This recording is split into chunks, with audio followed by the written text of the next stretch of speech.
Bonjour à tous. Aujourd'hui, on va voir comment est-ce qu'on fait pour protéger des ressources dans AWS ou Azure avec la solution ZTNA de Fortinet. Donc, dans cette vidéo-là, évidemment, moi, j'ai un environnement dans AWS, mais tout ce que je vais montrer pour AWS, ça s'applique aussi à Azure ou à n'importe quel cloud public. Donc, c'est les mêmes concepts. Alors, ici, voici l'environnement dans lequel on va travailler avec aujourd'hui. C'est peut-être une bonne idée que vous preniez un screenshot pour être capable de suivre dans les processus de configuration. Ça va vous aider. Donc, j'ai une FortiGate VM qui est déjà installée dans AWS. Sur mon port 1, j'ai mon adresse IP publique. Et sur mon port 2, qui est dans un autre subnet, j'ai une adresse IP interne. Puis c'est à partir du port 2 que le routage est effectué vers les autres subnets. J'ai 2 autres subnets ici. Et puis en passant, c'est sûr que pour cette vidéo-là, je vais déjà assumer que vous avez des connaissances en cloud public, donc que ce soit Azure ou AWS. Je vais assumer aussi que vous avez déjà des connaissances de base sur FortiOS, donc sur les FortiGate. Et je vais aussi assumer que vous avez des connaissances de base sur FortiClient EMS. Je n'ai pas le temps de faire une vidéo pour montrer toute la base de toutes ces choses-là. Donc, si à un moment donné dans la vidéo, vous bloquez, eh bien, ce sera votre responsabilité d'aller étudier la partie qui vous manque pour comprendre ce que je vais montrer. Donc, on continue dans les exemples. Donc, mes subnets, donc, j'ai AWS VM05 et VM06 on va accéder à ces deux machines virtuelles-là avec du ZTNA. Et également, j'ai FortiAnalyzer 3 et FortiAnalyzer 2 qu'on va accéder par un load balancer. Donc, il y a beaucoup de clients, beaucoup d'entreprises de développement qui vont utiliser des application load balancer dans AWS ou dans Azure. Et puis, je veux montrer comment on fait pour utiliser le ZTNA pour accéder à un load balancer aussi. Donc, c'est ces 3 use cases-là qu'on va voir, puis on va voir comment le configurer. Donc, première étape, on va se rendre dans le EMS pour voir qu'est-ce qu'on fait dans le EMS pour commencer le ZTNA. Donc ici,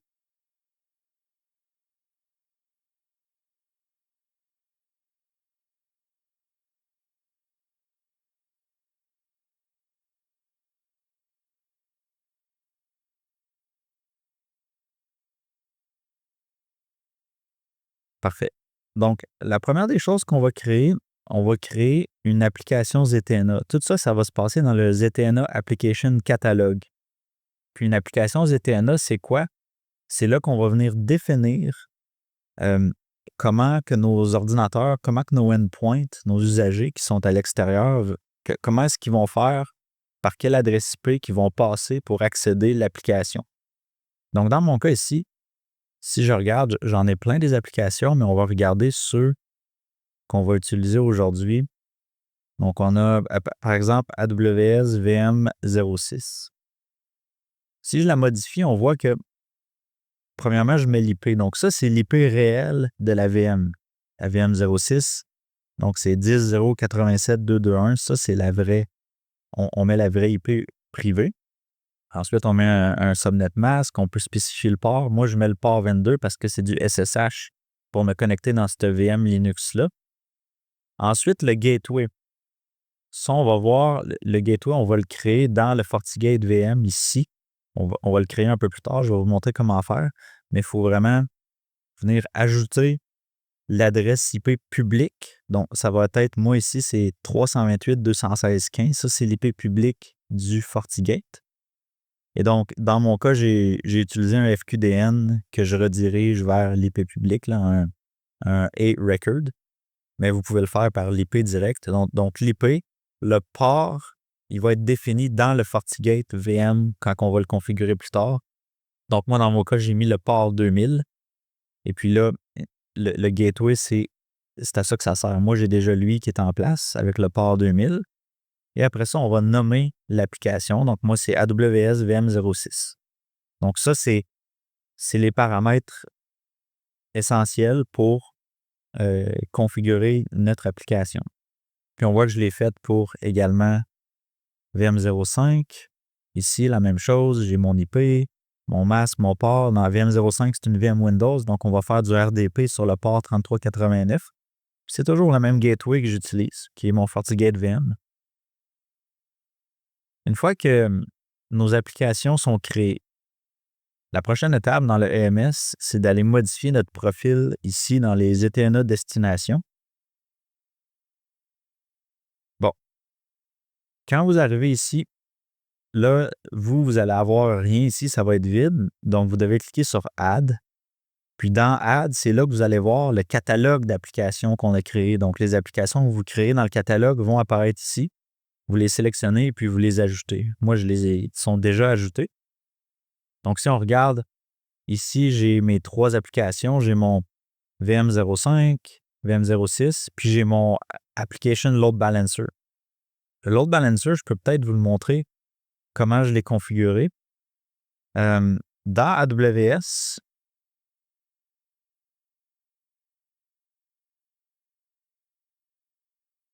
quand on crée un load balancer, AWS va nous fournir un FQDN interne. Donc, il me fournit un nom DNS.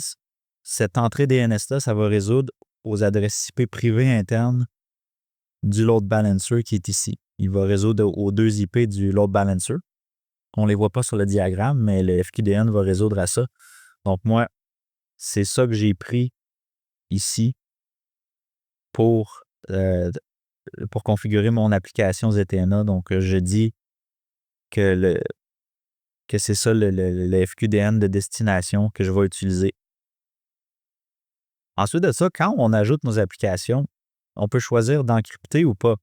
Donc, par exemple, moi, pour 3389 RDP, j'ai choisi de faire une encryption par-dessus parce que par défaut, je veux avoir une encryption. Parce qu'il y a certains protocoles qui ne sont pas encryptés. Par exemple, peut-être du SMB. Ici, je n'ai pas encrypté pour mon load balancer parce que je sais que mes serveurs web par en arrière vont encrypter. Donc, c'est cette option-là qui est disponible pour offrir un peu plus de sécurité pour des protocoles qui ne seraient pas encryptés. Une fois qu'on a ajouté nos applications, la prochaine chose qu'on va créer, c'est les tags.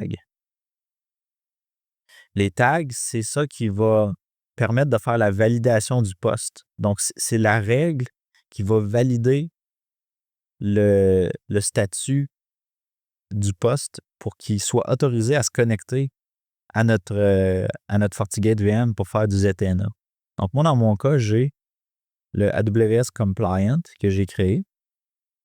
Puis moi, tout ce que j'ai dit, j'ai fait ça simple. J'ai dit, il faut, s'il y a un fichier qui s'appelle authorized.txt sur le poste, tu vas recevoir le tag AWS Compliant. C'est sûr qu'en production, on veut valider d'autres choses aussi. On pourrait valider, par exemple, est-ce que le poste est dans un de nos groupes de AD? Est-ce que l'ordinateur a un antivirus? Est-ce qu'il est à jour? Est-ce que l'ordinateur il est connecté à mon domaine d'entreprise à moi? Puis il y a plein d'autres choses qu'on peut valider sur les postes pour définir nos critères de ZTNA. Puis chaque critère qu'on met là, si le poste ne les a pas, c'est ça le ZTNA, on valide le poste. Le poste ne pourra pas accéder à l'application s'il ne respecte pas tous ces critères-là. Donc, c'est important de prendre le temps de bien faire des tags pour s'assurer d'une bonne validation de sécurité du poste. Donc, d'un point de vue EMS, c'est tout. C'est tout ce qu'on a configuré. Là, on peut aller dans le FortiGate. Ça, c'est mon FortiGate VM dans AWS. Ici.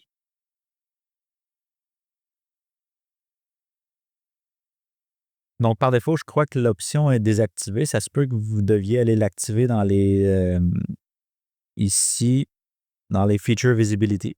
Activer le ZTNA pour que vous soyez capable de voir ça. Donc, première étape, on crée un serveur ZTNA. Moi, je l'ai appelé mon ZTNA TCP Proxy. Là, vous allez choisir port 1 parce que port 1, dans mon architecture, c'est le port qui a l'adresse IP publique. Donc, je prends le port 1. L'IP, vous n'allez pas mettre l'IP public du port 1. Vous allez mettre l'IP vraiment de port 1 qui est dans dans les clouds publics, c'est l'adresse IP publique n'est pas assignée à la carte réseau. C'est une adresse IP privée interne. Donc, c'est elle qu'il faut mettre 10.0.85.13 qui est là. Ça, c'est l'IP privé du port 1. Si vous mettez l'IP public, ça ne marchera pas. Je l'ai essayé, puis c'est vraiment celle-ci qu'il faut mettre. Ensuite, le port, c'est là que tantôt, je vous disais, quand on créait le gateway dans AMS, moi, j'ai mis le port 2000, donc c'est pour ça que tantôt, j'ai mis le port 2000 dans mon gateway dans AMS.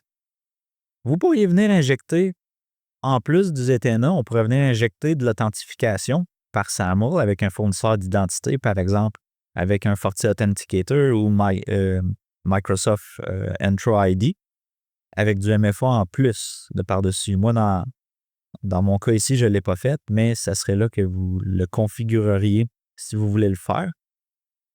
Ensuite, ici, c'est là qu'on va créer nos serveurs mapping. Moi, j'aime bien utiliser le TCP forwarding. Ça va marcher pour la plupart des applications que j'ai de besoin. Puis dans mon cas ici, ça marche avec toutes. Vous voyez, là, j'ai créé AWS VM 05, 06 et mon load balancer. Ça ici, on va dire au FortiGate, c'est quoi les adresses IP réelles de ces VM-là. Donc, dans mon AWS VM 05, ça, c'est la vraie IP dans le AWS. Je la crée, puis je vais spécifier quel port qui devra utiliser pour cette application-là. Même chose, ma VM 06, mon IP. Et ici, non, pardon, c'est celui-là ici, qui est le load balancer. Donc, ça, c'est le FQDN du Application Load Balancer de AWS. Puis, on voit que ça match. Ça, c'est les deux IP internes du Load Balancer. J'ai d'autres applications là, que je faisais des tests avec, mais nous, c'est vraiment les trois qu'on travaille aujourd'hui, c'est ceux-là. Une fois que ça c'est fait, tout ce qu'il nous reste à faire, c'est de créer une proxy policy. Dans ma proxy policy, évidemment, je mets le type ZTNA, je mets l'interface incoming, c'est port 1 qui est mon WAN. Source, j'ai mis all pour les tests. Vous pourriez le restreindre si vous voulez. Et puis là, les security posture tags, c'est là que je vais venir sélectionner le tag que j'ai créé dans AMS, le AWS Compliant. Je lui dis, ça prend ce tag-là pour que mon endpoint, mon ordinateur puisse accéder aux applications. S'ils ne l'ont pas, ça ne marchera pas. Destination, je mets all. Vous pourriez le restreindre aussi. Puis là, c'est là qu'on sélectionne le serveur ZTNA qu'on vient tout juste de créer. On le met là. Ici, la sécurité, on peut venir en ajouter. Là, je n'ai pas mis pour la démo, mais j'ai fait d'autres vidéos sur sur pratiquement chacun de ces profils-là de sécurité. Donc, vous pouvez retourner voir mes anciennes vidéos pour décider quelle forme de sécurité que vous voulez appliquer sur la proxy policy. Moi, j'active les logs, je veux tout loguer. Donc, c'est tout. C'est les deux choses. Il faut créer notre serveur ZTNA, après ça, notre proxy policy. Pour le EMS, je peux le montrer là, pour ceux qui ne le savent pas. Pour avoir les tags du serveur EMS, moi, je l'ai connecté ici. Je suis connecté à EMS Cloud de ma FortiGate VM. C'est pour ça que je reçois les tags ZTNA que j'ai créés dans EMS. C'est pour ça que je les reçois dans mon FortiGate VM. Ensuite, c'est tout côté FortiGate. Puis comme je vous avais dit, je montre vraiment juste ce qui est nécessaire pour le ZTNA. Je ne commence pas à montrer les bases. Comme c'est sûr qu'évidemment, vous devez avoir les bonnes routes pour accéder les bons subnets. Le FortiGate doit être capable de router vers vos subnets avec vos serveurs dedans. Ça, c'est pas le but du vidéo, c'est pas de montrer ça, mais il faut que le routage fonctionne déjà dans votre environnement pour que le ZTNA fonctionne. Ensuite, dernière étape, on va se rendre sur le poste. Donc ici, moi, j'ai une petite VM qui est complètement à l'extérieur. C'est une VM qui est dans Azure que j'utilise. Donc, ici, première chose qu'on remarque, c'est les tags. Là, mon ordinateur est compliant. J'ai mon AWS compliant. Pourquoi il est compliant? Parce que j'ai mon fichier authorized ici qui correspond à ma règle. Également, quand on installe FortiClient EMS, quand on installe un FortiClient qui est géré par un EMS, il y a un certificat qui est ajouté automatiquement dans le poste. Ici, My User, un certificat personnel. Ça, c'est un certificat qui est installé par le EMS pour identifier le poste. Donc, en plus du tag ZTNA, ça vous prend ce certificat-là. Donc, le EMS va valider que vous avez bien le certificat. Une fois que ça c'est fait, ben là, ici, si on regarde dans nos ZTNA Destination, là, on les voit. On voit les destinations qu'on a créées tantôt. Donc, j'ai mon VM05, VM06, puis mon AWS ALB. Puis on va, vous voyez, c'est ça, le Destination Host, c'est l'IP réel privé de la VM. Donc, la VM05, c'est ma VM Windows. Donc, ce que ça veut dire, c'est qu'à chaque fois que cet ordinateur-là va essayer de rejoindre 10.0.87.13 sur le port 33.89, le FortiClient va intercepter la communication, puis il va automatiquement le rediriger vers aws.cyberhum.xyz port 2000, qui redirige à l'adresse IP publique de mon FortiGate dans AWS. Donc, c'est comme ça que ça marche. Fait que peu importe où l'ordinateur, peu importe que je sois à l'hôtel, à la maison, à chaque fois que j'essaie de rejoindre cet IP-là, c'est intercepté localement dans le poste, puis c'est redirigé vers le proxy. Donc, si on regarde de quoi ça a l'air, j'ai vraiment ma VM05 ici, qui est mon IP. Quand je clique, automatiquement, je suis intercepté. Puis, si on regarde là, vraiment pour vous voyez, je n'ai pas accès à cet IP-là. Comme je ne suis pas panté dans ce réseau-là, je suis complètement à l'extérieur. Je ne peux pas pigner. Là, je suis complètement dans un autre environnement. Donc, le ping ne marchera pas, évidemment. Mais c'est juste les requêtes vers 3389 qui sont interceptées. Je me connecte. Si vous auriez injecté du SAML, là, on m'aurait aussi demandé de faire une authentification SAML en plus de ça. Une fois que je suis connecté au RDP, c'est là la beauté du ZTNA, c'est que là, je suis compliant. Puis la raison que je peux me connecter, c'est parce que j'ai mon tag. Mais aussitôt que je perdrai ma compliance, je vais modifier mon fichier texte. On va attendre une synchronisation. Et voilà, j'ai perdu mon tag de AWS, puis là, je perds automatiquement accès à ma VM parce que je ne respecte plus le ZTNA. Donc, c'est vraiment ça le pouvoir puis la beauté du ZTNA. C'est qu'on va donner accès basé sur ce qui se passe sur le poste. Maintenant, je redeviens compliant, je peux me reconnecter. Même chose avec la VM Linux. J'ai mon AWS VM06. Je me connecte. Je suis connecté en SSH automatiquement. Ensuite, pour le load balancer, je pense que c'est lui. Ouais, c'est ça là. Le load balancer, comment je l'ai fait, c'est que j'ai créé, pour vous le démontrer un peu, puis aussi montrer que le ZTNA ne va pas toucher à l'intégrité des paquets HTTP. Donc, les headers HTTP, il n'y a rien qui est touché. Tout reste là, même quand ça passe par ZTNA. Donc, ici, dans mon load balancer, j'ai créé une règle. J'ai créé du content routing. Donc, ce que j'ai dit, c'est que si la requête qui arrive au load balancer provient de Firefox, donc avec la propriété dans le HTTP header user agent qui contient Firefox, tu vas l'envoyer à FortiAnalyzer 01. Mais si ça provient de Chrome dans le header, tu vas l'envoyer à phase 03. Puis j'ai changé les fonds d'écran pour être capable de les différencier. Donc là, avec Firefox, j'arrive à ce FortiAnalyzer-là. Mais si je prends Google Chrome, ça va m'amener à un autre FortiAnalyzer qui est bleu. Donc, ça me permet de voir que le content routing fonctionne avec le ZTNA pour le load balancing d'application. Là, évidemment, j'ai des erreurs de certificat parce que j'utilise le FQDN de Amazon. Mais si je voudrais gérer mes propres certificats, je devrais aller créer un CNAME. Donc, je devrais prendre un de mes FQDN à moi public. Je devrais faire un CNAME puis le rediriger vers ce FQDN-là. Puis là, avec mon CNAME, j'aurais un beau FQDN du genre Je l'appellerais AWS Load Balancer.cyberrealm.xyz. Puis là, je pourrais générer mes propres certificats. Comme ça, je n'aurais pas d'erreur de certificat.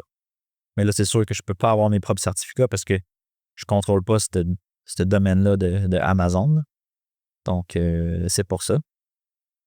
Donc, c'est aussi simple que ça. Dans le fond, c'est pas très, très compliqué. C'est vraiment juste de comprendre les éléments clés du FortiGate dans le EMS et dans le endpoint. Puis à partir de là, vous pouvez ajouter autant d'applications que vous voulez pour les accéder de façon sécuritaire. Puis le résultat final, c'est vraiment que toutes nos applications qui sont, que ce soit dans Azure ou AWS, on va toutes les faire passer par le FortiGate, par l'IP public ici. Comme ça nous donne vraiment un contrôle vraiment fort et granulaire de nos accès. Puis comme ça nous permet d'enlever, parce qu'on le voit souvent, là, les organisations qui utilisent les clouds publics, ils vont souvent avoir un paquet d'adresses IP publiques directement sur les VM ou sur les load balancers. Il y a un paquet de security groups qui sont ouverts à l'Internet, puis c'est comme ça qu'ils se connectent. Donc, le but, c'est on réduit notre surface d'attaque, on la concentre seulement sur le FortiGate, puis le FortiGate fait sa job avec les ETNA. Donc, c'est tout pour la vidéo aujourd'hui. J'espère que vous avez bien apprécié. Puis, suivez-moi sur LinkedIn pour les prochaines updates. Puis on va se revoir dans les prochaines vidéos.